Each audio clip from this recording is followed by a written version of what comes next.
À présent, une brève histoire des États-Unis d'Amérique. Salut les enfants, vous êtes prêts? Il était une fois en Europe des gens qu'on appelait pèlerins. Ils avaient peur d'être persécutés. Alors, ils voguèrent vers le Nouveau Monde pour ne plus jamais avoir peur. Oh, comme je suis détendu! Oh, je me sens drôlement bien! Mais dès leur arrivée, ils furent accueillis par des sauvages et à nouveau ils eurent peur. Alors ils les tuèrent tous. On pourrait penser qu'anéantir un peuple ça calme, pas du tout. Au lieu de ça, ils eurent peur les uns des autres. Alors ils brûlèrent les sorcières. En 1775, ils commencèrent à tuer les Anglais pour devenir libres. Et ils réussirent, mais ils n'étaient toujours pas tranquilles. Alors ils passèrent le deuxième amendement qui autorisait les Blancs à détenir une arme. Toi, mon arme, je t'adore! Mon arme, je t'adore! Ce qui nous amène à l'idée ingénieuse de l'esclavage. Il faut savoir, les enfants, qu'à l'époque, les Blancs avaient même peur de bosser. Alors, ils allèrent en Afrique kidnapper des milliers de Noirs, les ramenèrent et les forcèrent à bosser dur pour rien. Et quand je dis rien, c'est pas... Chez Walmart, je gagne rien. Rien, c'est $0. Que cheap, pot de balle. C'est comme ça que les États-Unis sont devenus le pays le plus riche du monde.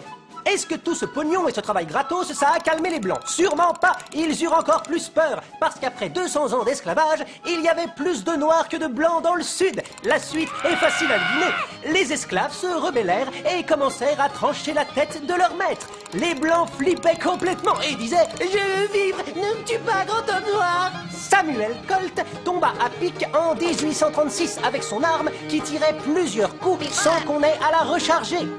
Les Blancs du Sud hurlèrent. Mais c'était trop tard. Le Nord avait gagné la guerre de sécession et affranchi les esclaves. Ils étaient libres de tuer leur maître. Et eux disaient « Oh non, nous allons mourir! Les esclaves ne se vengèrent pas. Ils voulaient juste vivre en paix. Mais il n'y avait pas moyen de convaincre les Blancs.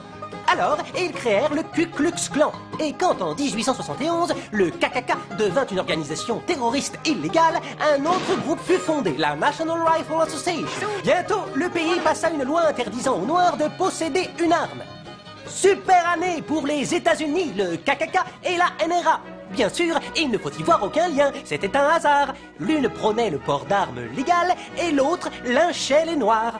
Tout ceci dura jusqu'en 1955, quand une femme noire viola la loi en refusant de s'asseoir au fond du bus. Les Blancs étaient sciés. Oh, Pourquoi elle reste là? qu'est-ce qui se passe? Il y eut une de ces pagailles. Les Noirs exigeaient des droits et les Blancs balisaient à mort et hurlaient « Sauvez-vous! Sauvez-vous! » C'est ce qu'ils firent. Ils s'enfuirent vers les banlieues où tout était blanc, sûr et propre. Ils s'achetèrent 250 millions d'armes, posèrent des verrous et des alarmes chez eux et des grilles dans tout le voisinage. Enfin, ils étaient rassurés dans leur petit nid douillet.